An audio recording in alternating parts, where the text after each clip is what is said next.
U.S. intelligence helped Ukraine strike Russian flagship, officials say.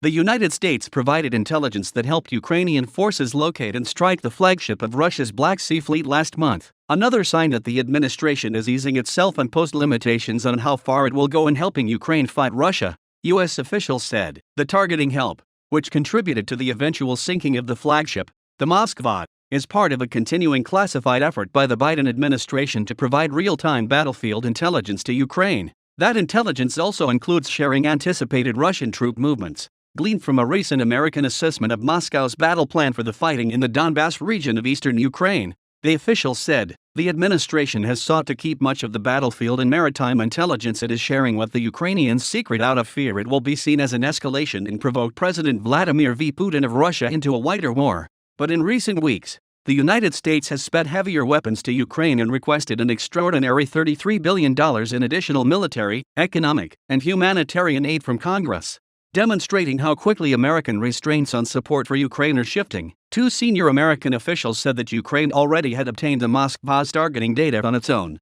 and that the United States provided only confirmation, but other officials said the American intelligence was crucial to Ukraine's sinking of the ship. On April 13, Ukrainian forces on the ground fired 2 Neptune missiles, striking the Moskva and igniting a fire that eventually led to the sinking of the warship. Attention has also focused on whether the aging ship's radar systems were working properly. Ukrainian and U.S. officials said the Moskva was possibly distracted by Ukraine's deploying of a Turkish-made Bayraktar drone nearby.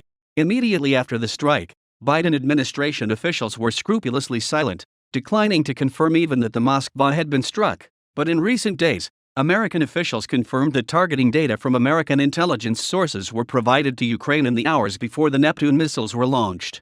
The officials declined to elaborate on what specific information was passed along, but one official said the information went beyond simply a report on the ship's location in the Black Sea, 65 nautical miles south of Odessa. The sinking of the ship was a major blow to Russia and the most significant loss for any navy in 40 years. Russia has denied Ukrainian missiles played any role in the Moskva's demise, claiming instead that an onboard fire caused a munitions explosion that doomed the ship.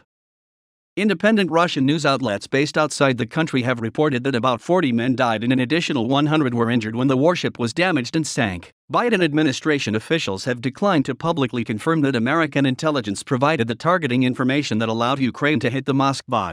The Pentagon press secretary, John F. Kirby, asked about a report in the Times of London that a Navy P-8 spy plane from Sigonella Air Base in Italy was tracking the Moskva before it was hit by Ukraine, spoke of air policing missions in the Black Sea as part of a carefully worded response. There was no provision of targeting information by any United States Navy P-8 flying in these air policing missions, he said. An American official said the Ukrainians asked the Americans about a ship sailing in the Black Sea south of Odessa. The United States identified it as the Moskva and confirmed its location. The Ukrainians then targeted the ship. The Ukrainians carried out the strike without prior knowledge of the United States.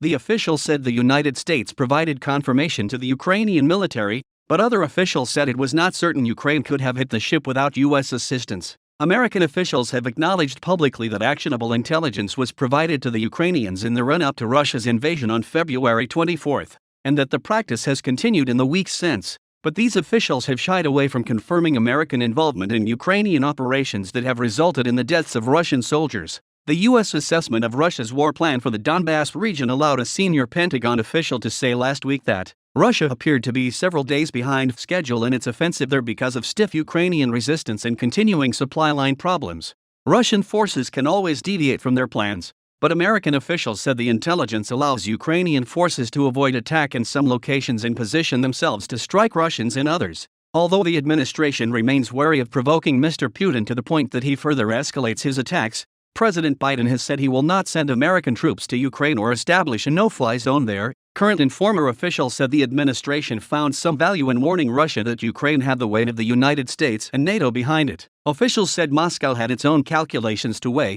including whether it could handle a bigger war, particularly one that would allow NATO to invoke its mutual defense charter or enter the war more directly. The New York Times reported on Wednesday that American intelligence about Russian movements provided to Ukraine has allowed Kiev to target and kill a number of Russian generals. On Thursday, Mr. Kirby, the Pentagon spokesman, acknowledged intelligence sharing with the Ukrainians but provided few details. But Mr. Kirby said the Ukrainians have their own sources of intelligence, which they combine with others and choose what targets to strike.